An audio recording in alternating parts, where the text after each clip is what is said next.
WBRC Fox 6 Law Call.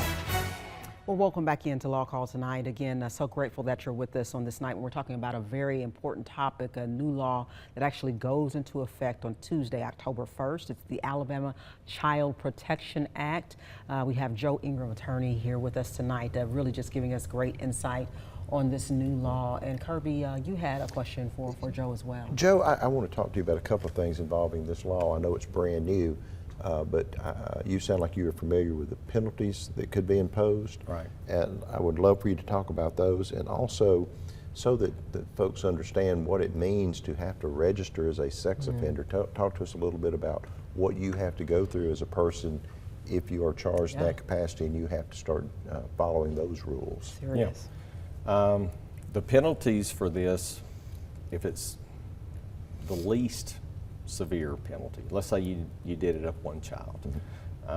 This starts out as a Class A misdemeanor, not a felony, a misdemeanor. Okay. In Alabama, misdemeanor, Class A, you can get up to a year in the county jail, which likely means that you would probably get probation as a first-time offender, which is good. A subsequent event, meaning if you did it a second or a third time, would be a Class C felony. In Alabama, for a Class C felony, the penalty is a year and a day up to 10 years, the max penalty. And then for juveniles, if they're charged as an adult in state court, they will have a permanent record of a felony if they're convicted, which will follow them the rest of their life. Wow. And this goes into the Sex Registration Act, the SORNA law, Sex Offender Registration Notification Act. Okay. You have to register every 30 days. You have to check in with your probation officer. You can't live within certain miles of a school.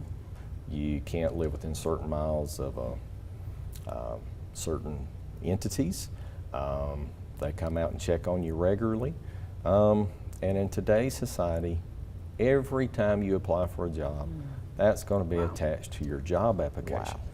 It's going to affect your entire career. Wow. And we have been fortunate over the last couple of years, which is a good thing. We have developed expungement laws so that people can get a second chance in life that make mistakes, right? But not for violent felonies. Well, sex crimes fall under violent felonies in nature. So there would be no application at this time unless they were to come in and revise the laws that you could expunge this off your record. Say you did something at 16 and you grew up and you became a better human being, changed your life at 32. Hey, I want to get this off my record now. As it stands right now, no, that wouldn't apply to you. Now, and the sex offender registration stuff, is that the rest of your life that you have to do that? It is the rest of your life. That's incredible. I've had a couple cases that were what we call indecent exposure cases where they had to go register as a sex offender. I have been able to facilitate the judges so that they do not have to go register every month as a sex offender. Now, it's still on the record, but they don't have to go and show up every month, and they can leave the state to do business. It's very, very serious. Let me make sure I want to be clear as well. Are you saying that anyone, regardless of age, with this act will be charged as an adult, or does it just depend? Well, right now, the way the law reads, it says 16.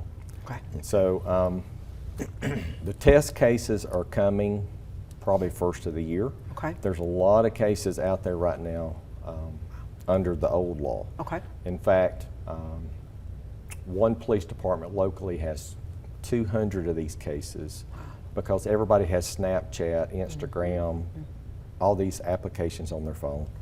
The test cases are coming in some jurisdictions where we have very aggressive DAs. Okay.